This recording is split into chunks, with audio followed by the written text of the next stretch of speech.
Ipas mula noong huli akong tumayo rito upang ilantad ang katiwalian na nadiskubre namin sa mga flood control project. Gaya ng aking ipinangako sa inyo, nagsagawa tayo ng malawakan at malalimang investigasyon na walang pagkikiling kahit kanino man. Masusi nating sinuri at sinundan kung saan tayo itinuro ng ebidensya. Lahat ng kailangang gawin ay ginawa natin upang matuntun ang punot dulo. Mayroon ng mga unang nakasuhan at nakulong, mga kontratista, matataas na opisyal, pati na mga mambabatas. At dumating na tayo sa punto na ayon sa Ombudsman ay malapit na ang paghain ng patong-patong na kaso laban sa dating speaker.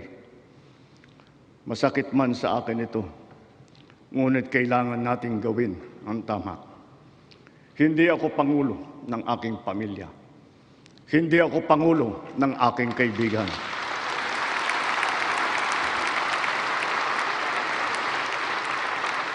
Ako ay pangulo ng Pilipinas at ang tungkulin ko ay sa inyo, ang aking mga kapwa Pilipino.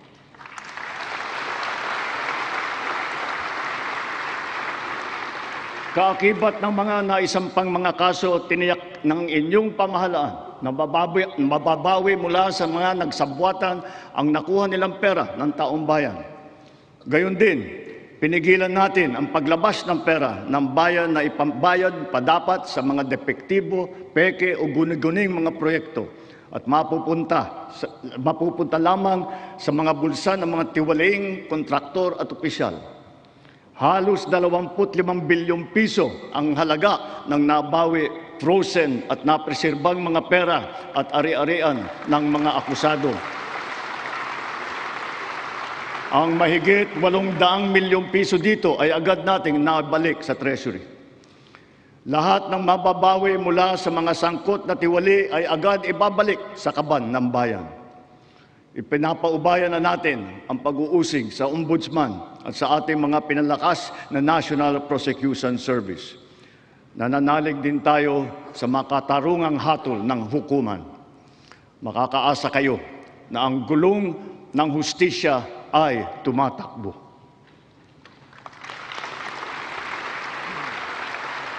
Sa kabila ng mga kaganapang ito, kailangan natin umusad tungo sa pagbabago. Nakatulong ang lahat ng mga ulat at hinaing ninyo sa isumbong na Pangulo. Ang inyong pagbabantay at pakikialam sa pamahalaan ay ang susi sa paglaban sa katiwalian. Ang reforma sa DPWH ay nagsimula na.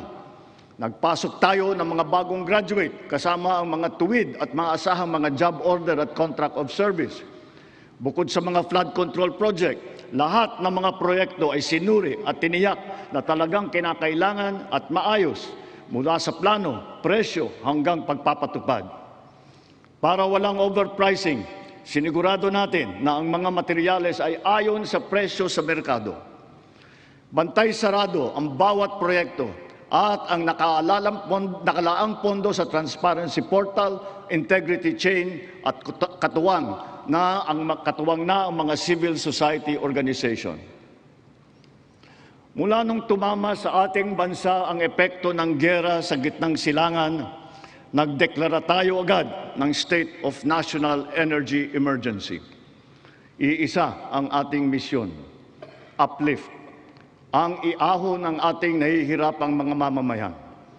Ang lahat ng mga ahensya ay inatasang magtipid at pagtuunan mabuti ang mga programa na mas mahalaga sa pagtugon sa mga epekto ng krisis. Ibinuhos natin ang pondo kung saan karapat-dapat at mas kinakailangan sa mga pangunahing serbisyong ramdam at tiyak na makakatulong sa ating mamamayan. Ang pera ng taong bayan na muntik mapunta sa bulsa ng mga tiwaling opisyal ay naisalba natin. At sa halip na nagamit natin sa mabuti at para sa tunay na kapakanan ng mamamayan. Ibinaba natin ang karagdagang halos 58 bilyong pisong pondo sa mga lokal na pamahalaan para mas mabilis at mas malawak ang paglingap sa taong bayan. Mataas ang tiwala at kumpiyansa natin sa mga lokal na pamahalaan. Ito ay paghahanda na rin para sa mas marami at mas malawak na serbisyo para sa kanilang mga nasasakupan. Nagsimula tayo doon sa mga direktang naapektuhan ng kaguluhan.